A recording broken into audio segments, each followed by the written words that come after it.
Bienvenue à tous dans cette nouvelle vidéo. On se retrouve pour une nouvelle analyse sur pourquoi tel Pokémon est nul en stratégie. Et dans cette vidéo, le Pokémon tiré au sort, c'est Mistigris. Mistigris qui est un Pokémon de la 6ème génération, c'est l'évolution de Psy-Stigri, qui est pour ma part un Pokémon que je trouve extrêmement stylé.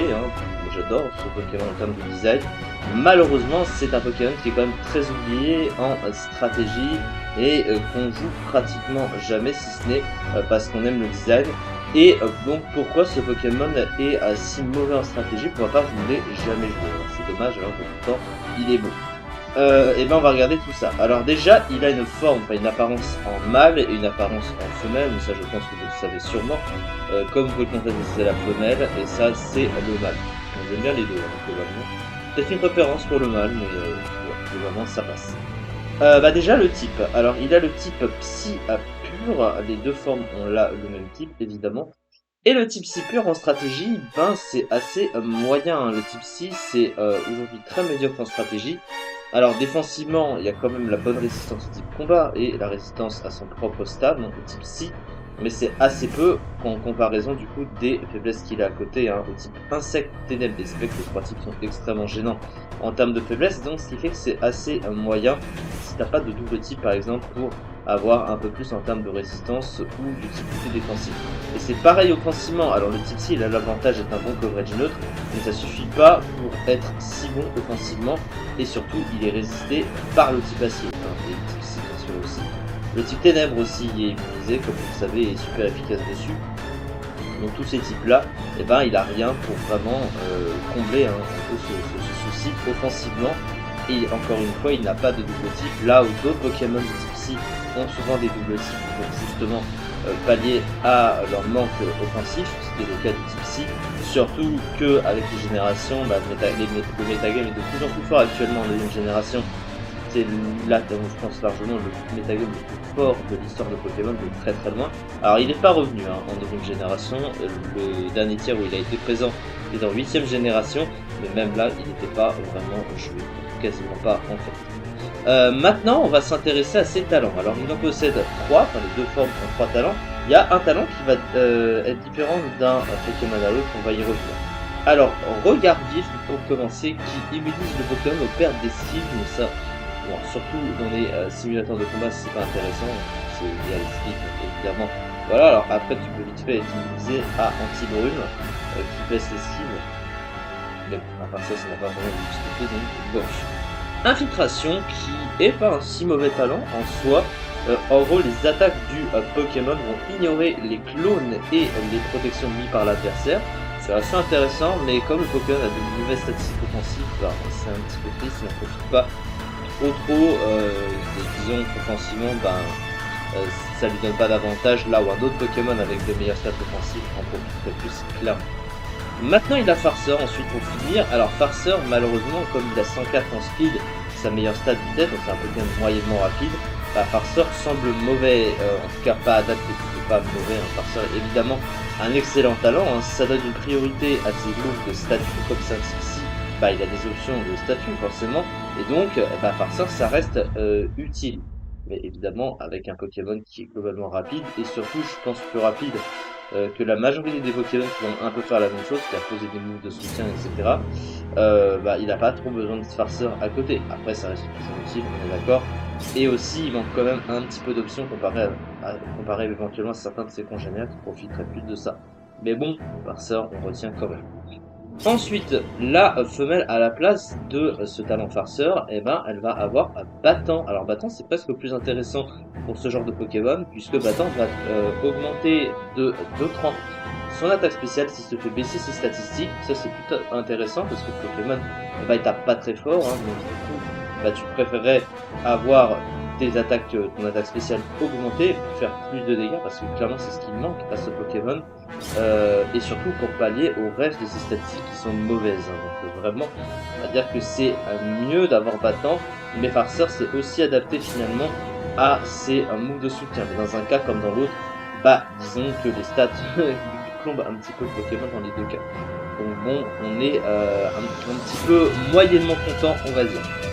Ensuite, au niveau de ses statistiques, eh bien, dans un cas comme dans l'autre, il y a exactement les mêmes statistiques. Et les statistiques, eh ben, elles sont mauvaises, hein, comme on peut le voir, avec une attaque de 48, évidemment, nullissime, une attaque spéciale de 83, c'est bof, hein, très clairement, surtout aujourd'hui. Ensuite, il a 74, 76, 80 de bulk, qui est un bulk correct sans plus, surtout que s'il avait tapé plus fort à côté, disons que ça n'aurait pas été si pire, mais c'est pas suffisant, clairement, surtout que le Pokémon tape très fort, hein, de plus en plus aujourd'hui. Donc vraiment, ça reste un bulk qui est pas fou, clairement, vous aurez préféré mieux. Et sa seule speed, sa seule statistique la meilleure, c'est la vitesse, 104 de vitesse, qui reste moyenne quand même aujourd'hui, il faut quand même bien l'avouer, hein, les speed tiers sont de plus en plus élevés.